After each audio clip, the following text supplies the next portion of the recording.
Police সংস্কারের সমন্বয় কমিটির সারা বাংলাদেশের যে কেন্দ্রীয় কমিটি, এই কমিটির পক্ষ থেকে আমি প্রধান সমন্বয়ক।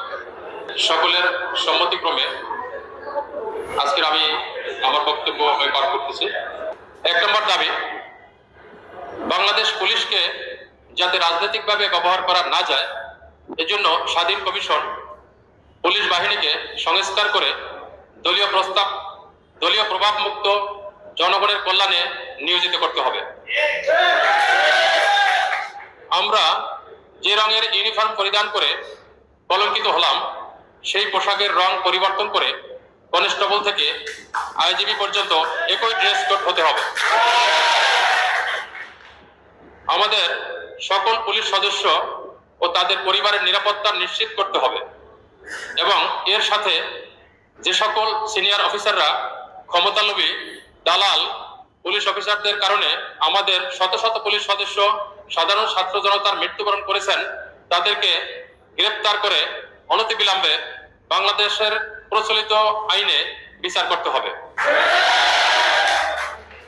তাদের অবৈধ সমস্ত সম্পত্তি বাজেয়াপ্ত করে বাংলাদেশ পুলিশের কল্যাণে ব্যবহার করতে হবে। চলমান সহিংসতায় যে সকল পুলিশ সদস্য আহত ও নিহত হয়েছেন, তাদের পরিবারকে উপযুক্ত ক্ষতিপূরণের ব্যবস্থা করতে হবে।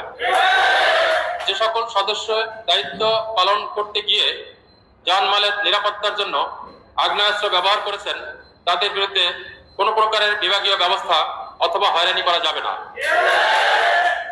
সকল পুলিশ সদস্যদের অন্যান্য সংস্থায় চাকরির মতো শ্রম আইন অনুযায়ী 8 ঘন্টা কর্মঘণ্টা নিশ্চিত করে রাষ্ট্রের প্রয়োজনে যদি 8 ঘন্টার বেশি দায়িত্ব পালন করতে হয়, তাহলে ওভারটাইম হিসাবে গণ্য করতে হবে।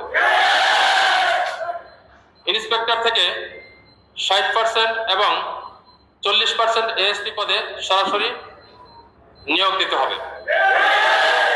ডিপার্টমেন্টালি যে প্রমোশনটা হচ্ছে, ইন্সপেক্টর থেকে এএসপি, ইন্সপেক্টর থেকে 60% এবং সরাসরি এএসপি হিসাবে 40% নিতে হবে। পদোন্নতির জটিলতার নিরসনে সকল পদে পদোন্নতির জন্য সুপার নিউমারিক চালু করতে হবে।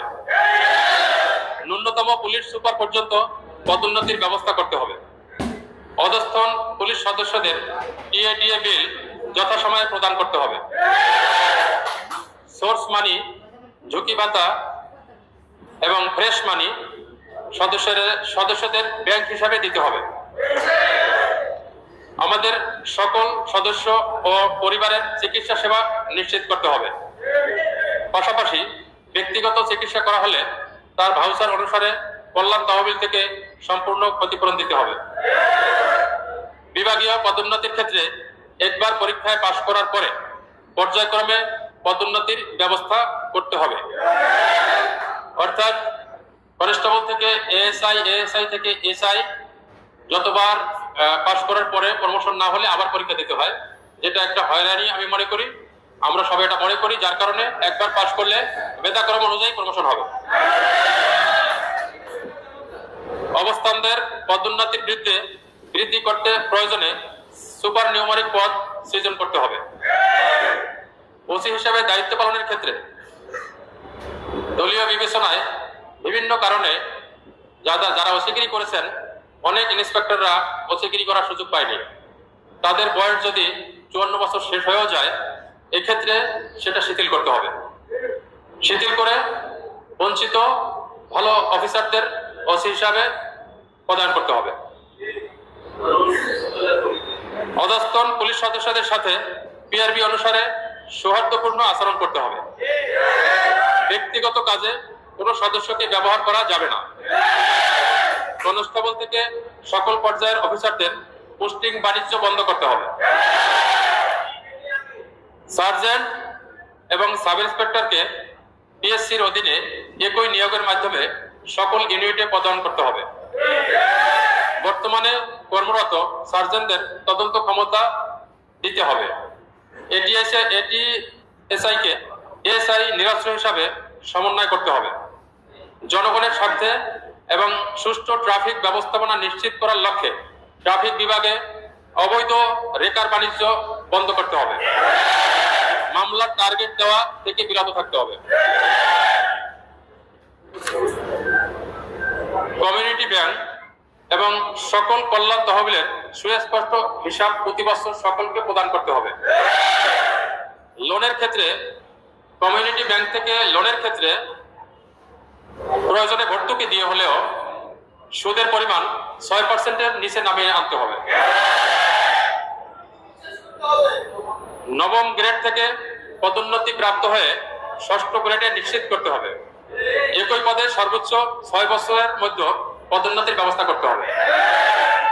ইন্সপেক্টর থেকে ঊর্ধ্বতন কর্তৃপক্ষ চাকরি হারালে সকলকে পেনশন সহ সকল ধরনের সুযোগ সুবিধা দেওয়া হয়, কিন্তু কনস্টেবল থেকে এসআই পর্যন্ত এই সুবিধা দিতে হবে।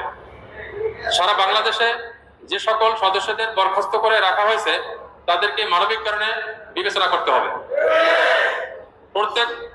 প্রত্যেক পুলিশ সদস্যকে প্রতি বছর 20 দিন নৈমিত্তিক ছুটির পাশাপাশি 2 মাস অর্জিত ছুটি বাধ্যতামূলক করতে হবে। প্রত্যেক পুলিশ সদস্য নিজ রেঞ্জে পর্যায়ক্রমে পদায়নের ব্যবস্থা করতে হবে।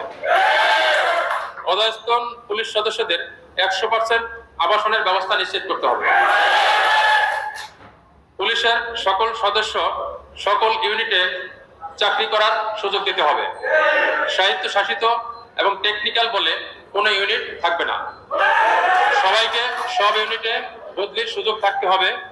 পুলিশ সুপারের নিচে বডিগার্ড অর্ডারলি নিয়ম বন্ধ করতে হবে।